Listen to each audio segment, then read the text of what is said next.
예제 1번 보세요. 세션 4의 수열의 수렴성. 예제 1번에 제시문 읽고 하는 내용들은 다 빼고요. 이제 핵심 수열에 관계된 극한의 수열과 수열의 점화식과 그것의 극한의 활용에 관한 이야기 하나 정도 이렇게 볼 텐데요. 문제는 이제 이화에 대해서 기출되었던 문제입니다. 뭐냐면 A1 = 1이고 두 개의 AN과 BN에 관한 두 개의 점화식을 주어졌어요. 상호 연계되어진. 두 개의 점화식을 주어지고 이 수열의 극한 AN과 BN의 극한에 의해서 그것의 수렴값이 무리수 루트 2. 물론 이때 AN과 BN은 다 이거는 실수야. 알겠지? 유리수. 실제로 A1이 이렇게 되어지고 BN이 A1의 역수에 2를 곱한 값과 AN 플러스 1이 AN과 BN의 산술 평균이죠. 그치? AN, BN 두 수의 산술 평균이 되면 이것들은 다 실수값이 유리수 값들이거든. AN, BN들이. 자, 이러한 유리수 값이 극한이 루트 2라고 하는 무리수로 근사해 간다. 극한에서 근사해 간다는 것을 이 수열의 점화식의 성질을 이용하여서 설명하라. 이게 이제 문제의 핵심입니다. 또 확장해서 이게 지금 이 점화식이 루트 2로 간다고 한다면은 루트 7로 수렴할 수 있는 근사적 접근법에 관한 점화식은 어떤 것들이 있겠는가? 어떻게 만들 수 있겠는가? 요걸 이제 생각하라고 하는 거야. 요거는 이러한 점화식들을 볼 때 이건 좀 연립점화식인데, 이러한 점화식들을 볼 때 이 점화식이 어떤 역할을 하는지, 어떤 기능을 하는 점화식인지 그것에 대해서 이제 파악하는 직관적인 어떤 능력을 좀 보는 거야. 직관적인 능력을. 지금 예를 들어서 지금 AN과 BN에 대해서 이와 같은 식이 지금 주어져 있게 되고, 그 다음에 AN 플러스 1과 BN 플러스 1은 AN 플러스 1에 관한 요 식으로부터 이제 출발하게 되지. AN 플러스 1이 정의되어지게 되면 다시 또 BN 플러스 1이 정의될 테고, 그치? 그리고 이때 AN과 BN의 첫 번째 식은 이걸 그대로 놓고 보기보다는 AN과 BN의 곱이 2이다. AN과 BN이 어떻게 된다는 얘기야, 이거? 비례한다, 반비례한다? 그쵸. 단순히 곱이 2라고 파악하는 게 아니라 AN과 BN의 상호관계. 즉, 곱해서 상수가 되어지기 때문에 어떤 기하 평균의 의미도 있기도 하지만은 곱해서 상수가 되기 때문에 A과 B는 서로 반비례하고 있다. 즉, A가 증가하게 되면 B는 감소한다. A와 B가 같을 때는 언제야? 그쵸. 바로 루트, 문제에서 얘기하는 루트 2가 되어질 때요. 알겠죠? 즉, 루트 2를 중심으로 해서 AN이 루트 2보다 크면 BN은 루트 2보다 작은 값을 항상 가지게 돼요. 알겠지? 즉, 최초에 출발하는 A1이 루트 2가 아니었다고 한다면 AN과 BN은 항상 루트 2를 중심으로 해서 어디 양쪽에 놓여있게 되죠. 큰 쪽과 작은 쪽에 있게 돼요. 거꾸로 얘기하면 루트 2 수열은 이 점화식은 항상 루트 2를 어디 사이에다 놓도록 해준다? AN과 BN의 사이에 놓이도록 해주는 역할을 하는 점화식이다. 문제 요구사항과 연관하여서 이렇게 파악을 하는 거예요. 이런 것들 읽는 거야. 알겠지? 그러면 요 두 번째 점화식은 어떤 의미를 줄까? 루트 2를 계산하는 데 있어서. AN과 BN이 있다. 가운데 루트 2가 중간 어딘지는 모르지만 중간에 끼어 있는 거야. 그치? 그러면 AN과 BN의 산술 평균을 구해서 AN 플러스 1을 취하게 되면 AN 플러스 1과 BN 플러스 1은 전체적으로 어디에 가까워지게 돼? 루트 2에 조금 더 가까워지게 돼. AN과 BN의 중간값을 취해서 다시 루트 2와의 거리를 두고 그것의 반대편에 BN 플러스 1이 있을 테니까. 이거는 양쪽, 루트 2를 중심으로 해서 항상 양쪽에 루트 2를 사이에 두도록 이렇게 만들어주는 거고, 얘는 어떻게 하는 거야? 산술 평균을 취해서 중간값을 취하게 함으로 해가지고 점점 더 그 AN과 BN의 사이의 범위를 어떻게 한다? 점점 좁혀주는 역할을 하는 겁니다. 그렇게 돼 있지? 그치? 그러므로 해서 결국에는 이러한 직관적 성질의 분석만 가지고도 이 수열은 어디로 수렴할 것이다? 극한에서 루트 2로 수렴하게 될 것이다. 이렇게 이제 주장할 수 있게 되는 거예요. 알겠죠? 자, 만일 이 점화식을 이용하여서 이와 유사한 점화식을 이용해서 무리수 루트 7에 관한 점화식을 갖다가 구하려고 한다면, 극한의 점화식을 구하려고 한다면 이 내용에서 어떤 부분을 수정하면 될까요? 이 점화식에서. 그치. 루트 7을 사이에 두도록 하는 이 부분만 뭘로? 7로 바꿔주게 되면. 이게 논제 3번이야. 알겠지? 응? 논제 1번과 2번은 거기에 나있는 숫자의 데이터 자료를 가지고서 확인을 하면서 논제 1과 논제 2는 앞에 루트 2에 관한 성질을 설명하는 부분이고, 알겠지? 논제 3번은 이제 주어진 앞에서 베이스를 깔아놓은 이런 이제 분석에 있어서 그걸 확장해서 이제 적용하는 이 정도로 묻는 그런 정도의 문제로 보시면 되겠습니다. 점화식이라는 것을 읽을 때 너무나 수학적으로만 접근할 필요는 없어. 최초의 점화식에 대한 접근들은 여러분들이 수열의 일반항, 제가 아무리 뭐 점화식 구할 때 A형부터 하는 게 아니라 뭐 N과 N 플러스 1 사이에 조건부터 검토해서 점화식 만들어 아무리 이렇게 얘기해도 실제로 문제를 풀 때 가면은 A1부터 A2, A3 어떻게 이거부터 하거든? 응? 그게 잘못된 건 아니야. 알겠지? 잘못된 거는 아니지만은 일반에서 설명하는 데 있어서는 증명으로서는 조금 이제 부족한 요소가 있기 때문에 그걸 좀 피하라고 하는 것 뿐이지 실제로 그것을 해서 안 될 이유는 없는 거야. 직관적으로 어떤 방향성을 잡는 거는 문제풀이에 있어서 기본적인 어떤 뭐 어떻게 해야 되겠다는 그 나름대로의 아이디어라든지 이런 것들을 만들어주는 데 굉장히 중요한 역할과 좋은 역할을 하거든. 직관적인 요소들이. 알겠지?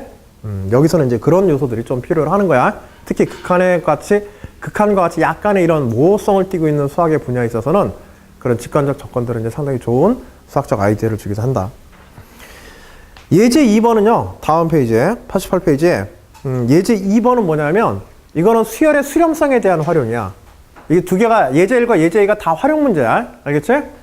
자, 이 수렴성의 활용이라고 하는 것은 어떤 내용들을 갖다가 일단 예제로서 어떤 걸 얘기하느냐면, 지금 이와 같은 문제에 있어서, 가장 대표적인 내용이 방정식의 해에 관한 문제들이야. 컴퓨터에서 방정식의 해를 구하는, 고차 방정식 해를 구하는 이제 수학적 알고리즘에 관한 걸 갖다가 이런 이제 수렴성을 이용한 수열적 접근법을 통해서. 왜냐하면 점화식 자체가 사실 컴퓨터에서 얘기하면은 순환적인 어떤 알고리즘, 순서도에서 프로그램을 하나 만들어주게 되는 거지. 식에다가 초기값 딱 넣지만 계속해서 계산해가지고 그 n값이 어디로 수렴하는지 이런 것들을 알아내는 그런 방식을 사용하거든. 컴퓨터에서 사용하는 게 주로, 프로그램을 사용하는 게. 그런 루프들을 사용하게 되는데, 그와 같은 방식이 가장 응용하기 좋은 형태의 수학이 지금 수열인 거야. 점화식과 같은 형태를 통해가지고 그런 것들을 굴릴 수가 있으니까. 기계적으로 구하는 거거든. 자, 함수 fx가 이렇게 있다. 이런 3차의 함수이다. 이 방정식 해를 구하는데, 컴퓨터에서는 어떻게 구하냐면, 이 실제로 예를 받았던 방정식과에서 도해상에다 그려보게 되면은 가장 큰 근이 2분의 1이 나오거든? 양의 값으로서. 근데 2분의 1보다 큰 값을 하나 잡은 후에, 2분의 1보다 큰 a 값을 하나 잡는 거야, 처음에. a 값을 하나 잡은 후에, 자, 이 a 값에 대해서 함수 fx에 대해서 afA에 대응되는 점을 하나 구해요.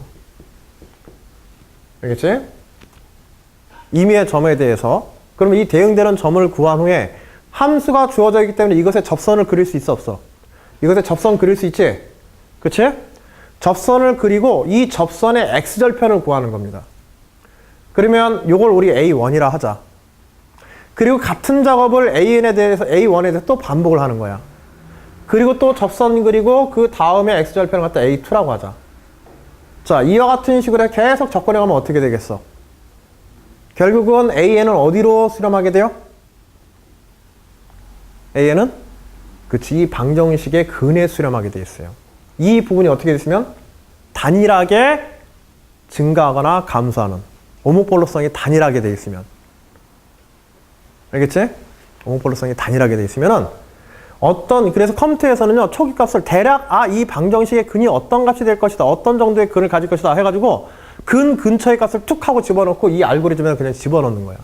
계산 알고리즘에 집어넣는 거야. 그러면 계속해서 AN 찾아가면서 점점 어떤 실제 방정식의 해에 근접하는 그런 결과들을 가져오게 돼요. 문제에서는 이걸 조금 더 다양화해가지고요, 변곡점 근처에서도 그런 것이 가능한가.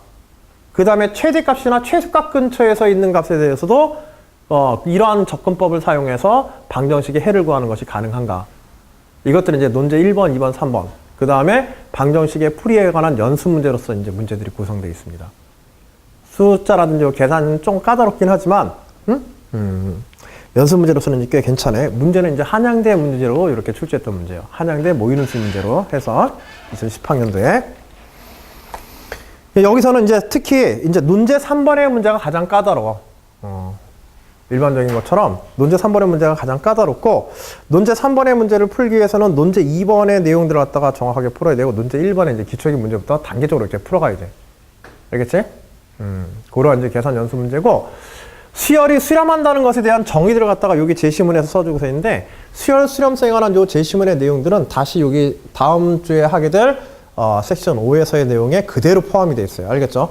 보다 더 상세하게 포함되어서 문제가 될 거니까는 그때 이 내용들은 더 다루도록 할 테고, 이 수열의 수렴성에 관한 증명이요. 수열의 수렴성에 관한 어떤 증명의 양식들은 우리가 전에도 한 적이 있어. 뭐 대표적으로 어떤 수열 AN이 증가함수라고 할 때, 단조 증가하거나 하는 증가함수라고 할 때 AN이 증가함수라는 건 AN 플러스 1이 항상 AN보다 어떻다? 크거나 같다. 이런 조건을 만족한다는 뜻이고, 어떤 수열이 이러한 성질을 보이면서 수열 AN의 값이 항상 특정 값보다 항상 작다라는 것만 우리 증명해주면, 작거나 같다라는 것만 요거 증명해주게 되면은 이 두 개만 써도 우리는 뭘 증명할 수 있다? 수열 AN은 수렴한다라고 이렇게 얘기할 수 있다. 어떤 수열에, 여러분들이 고등과정에서 배우는 수열에 있어 수렴성의 가장 폭넓은 정의이기도 해요. 알겠죠? 실제로 어떤 수열의 수렴함을 증명하라, 뭐만 보여주면 된다? 그 수열이 증가한다는 것과 증가하면서 어떤 특정 값보다 클 수 없다는 것만 여러분들이 보여주게 되면, 물론 이때 이 특정 값이 이 수열이 수렴하는 값은 아니야. 알겠지? 수렴하는 값일 수도 아닐 수도 있지만, 수렴하는 값보다 더 큰 값이어도 상관없지. 이게 실제로 수렴하는 것보다 이거 큰 값이어도 상관없단 말이야. 자, 수열이 증가하는 수열인데 어떤 값보다 항상 작아야 된다. 그럼 어떻게 될 수밖에 없어? 이 특정 값보다 그 이전에 어떤 값으로 수렴하는 경우밖에 없지. 그치? 그래서 수열 수렴성의 증명 문제에서 여러분들이 고등과정에서 가장 폭넓게 사용할 수 있는 게 지금 이러한 형식의 이제 수열들입니다. 물론 이거보다 더 다양한 형태들에 대한 판별법은, 검증이나 수렴성의 판별법은 이제 여러분들이 대학과정에서 이제 다루게 돼요. 고등과정 이상에서는. 물론 이것들은 또 어디에도 적용할 수 있어서 감수함수에도 적용할 수 있어. 알겠지?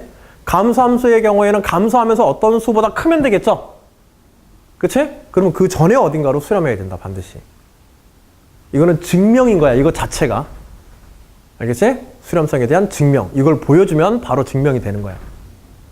답안의 요소로 쓰는 거지, 이거 자체를 설명하거나 그럴 필요는 없어. 알겠지?